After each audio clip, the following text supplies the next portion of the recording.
It's 1936, and J. Paul Getty is pacing his modest yet orderly office in Los Angeles, drowning in offers to buy his oil fields. He's quietly determined not to sell but to watch every dollar multiply. But what does it really mean to be rich? Is it owning yachts and mansions, or is something deeper at play? Getty's story starts here, inviting us behind the curtain of wealth, where humility meets hard-earned wisdom. Getty shatters myths about riches. Owning more stuff, that's a trap. Real wealth, it's a mindset that flips the usual script. Getty reflects on owning 4 mansions across the globe in London, Los Angeles, Rome, and San Francisco, and 5 yachts that sit unused. He points out rather bluntly that you can't inhabit all those places. They just collect dust while you chase true value elsewhere. This vivid image flips the idea of richness from possessions to purpose. Picture money as a river, not a vault. Getty argues your fortune shouldn't be locked away beneath layers of stuff.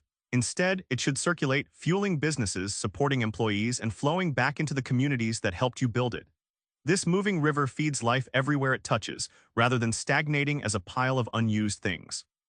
He calls wealth a responsibility, not a trophy. By investing profits back into the workforce and neighborhoods, you create demand for your products and build sustainable success. That's why Getty paid his employees as well as he could afford, because their buying power was the engine of his empire. Here's the surprise. Your wealth only grows when others prosper alongside you. Getty unpacks the basics, the actual engines behind building wealth. Stocks, bonds, real estate. He explains how they work with a clarity that cuts through clutter. Getty recalls buying shares in the emerging oil companies of early 20th century America. Owning stock isn't just owning paper, it's owning a piece of the business, a seat at the table where decisions are made and profits earned. He often compared this to planting seeds. With patience, those seeds grow and bear fruit year after year.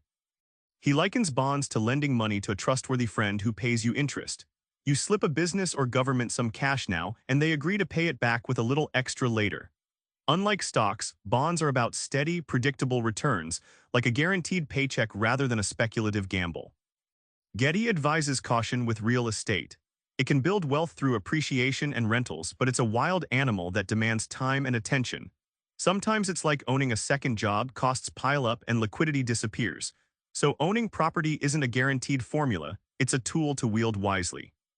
J. Paul Getty's real test wasn't in pounds or dollars, but in running businesses that survive storms and boom alike. Getty tells of Alcoa, where he secured one of the largest aluminum contracts during World War II. The key wasn't just winning big deals, it was daily choices about costs, risks, and promises. Each decision, from negotiating prices to sourcing materials, shaped whether the empire would thrive or crumble. Getty called it the art of the possible, mastering risk to keep the machine running. He believed in paying his employees as well as we can afford because their paycheck was their power to buy the very products they helped create.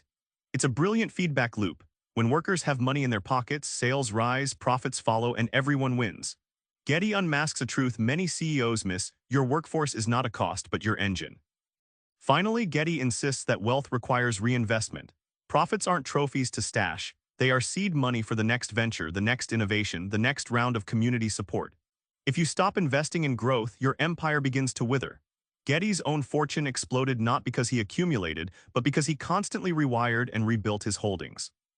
Remember that Los Angeles office in 1936? Getty's quiet chess game with oil fields taught us wealth isn't a pile of mansions or yachts, but a force that moves, grows, and supports others. Try this. Next time you think about money, ask yourself not how much can I get, but who can I help? Rich isn't about piles, it's about impact. Subscribe for more book summaries like this one.